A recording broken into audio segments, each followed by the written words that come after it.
Space एक ऐसी जगह जहां हर जवाब के साथ एक नया सवाल मिलता है। जितना हम यूनिवर्स को समझने की कोशिश करते हैं उतना ही वो हमें कंफ्यूज कर देता है। तो आज के वीडियो में हम बात करने वाले हैं 11 अनबिलीवेबल स्पेस मिस्ट्री फैक्ट्स की, जिन्हें सुनकर आपका दिमाग हिला जाएगा। Fact 1, the great attractor universe में एक ऐसी जगह है जहां गैलेक्सीज एक अननोन फोर्स के अंदर खिंचती जा रही है। साइंटिस्ट्स ने इससे द ग्रेट अट्रैक्टर नाम दिया है, लेकिन अब तक कोई नहीं जानता ये फोर्स क्या है और कहां से आ रही है। Fact 2, the coldest place in the universe. Boomerang nebula ये स्पेस का सबसे ठंडा पॉइंट है, जहां टेम्परेचर 263 पाइटमार तक गिर जाता है, मतलब एब्सोल्यूट जीरो से बस 1 डिग्री ऊपर। यहां कोई भी मैटर फ्रीज हो जाता है instantly. Fact 3, the dark flow galaxies एक डायरेक्शन में बहुत स्पीड से मूव कर रही हैं, जैसे कोई इनविजिबल करंट उन्हें खींच रहा हो।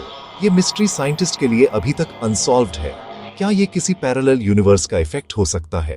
Fact 4, the immortal star KAC 84628552 एक स्टार जो रैंडमली डिम और ब्राइट होता रहता है। साइंटिस्ट्स पहले समझे कोई एलियन मेगा स्ट्रक्चर है, पर अब तक इसका एग्जैक्ट रीजन मिस्ट्री बना हुआ है। फैक्ट 5, द वॉइड यूनिवर्स में कुछ जगह ऐसी हैं जहां कुछ भी नहीं है, न गैलेक्सी, न स्टार, न प्लैनेट। ये जायंट एम्प्टी स्पेसेस हैं जिनका size millions of light years तक होता है, समझो यूनिवर्स के डेड जोन्स जैसे। Fact 6, the dark matter mystery.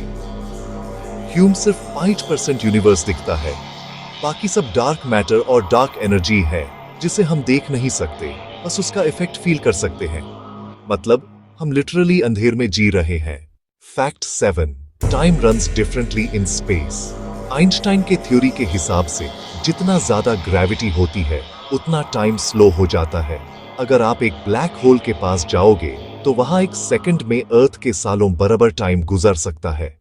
Fact 8, the sound of space में एयर नहीं होती, पर नासा ने प्लाज्मा वेव्स के थ्रू कुछ स्पेस साउंड्स रिकॉर्ड किए हैं जो एक हॉन्टिंग और ईरी बैकग्राउंड म्यूजिक जैसे लगते हैं। सुन के लगेगा जैसे यूनिवर्स खुद कुछ कह रहा हो। Fact 9, the mirror universe theory. कुछ साइंटिस्ट्स कहते हैं एक पैरेलल यूनिवर्स हमारे ऑपोजिट डायरेक्शन में चल रहा है, जहां टाइम बैकवर्ड फ्लो करता है। मतलब वहां कोई रिवर्स यूनिवर्स एग्जिस्ट कर सकता है। Fact 10, the multiverse idea. Quantum physics के हिसाब से हर डिसीजन एक नया यूनिवर्स क्रिएट करता है। मतलब तुम्हारे हर यस और नो ने एक अलग यूनिवर्स बना दिया हो सकता है। फैक्ट 11, द एक्सपैंडिंग यूनिवर्स अभी भी एक्सपैंड हो रहा है, और वो भी एक्सेलरेट स्पीड से। लेकिन सवाल ये है, वो किस तरफ एक्सपैंड हो रहा है? क्या स्पेस के बाहर भी कुछ है? स्पेस के ये मिस्ट्री फैक्ट्स हमें एक ही बात समझाते हैं, हम यूनिवर्स का सिर्फ एक छोटा सा पार्ट समझ पाए हैं, बाकी सब अभी भी एक कॉस्मिक रिडल है। तो कमेंट में बताओ, कौन सा फैक्ट तुम्हें सबसे ज्यादा शॉक कर गया?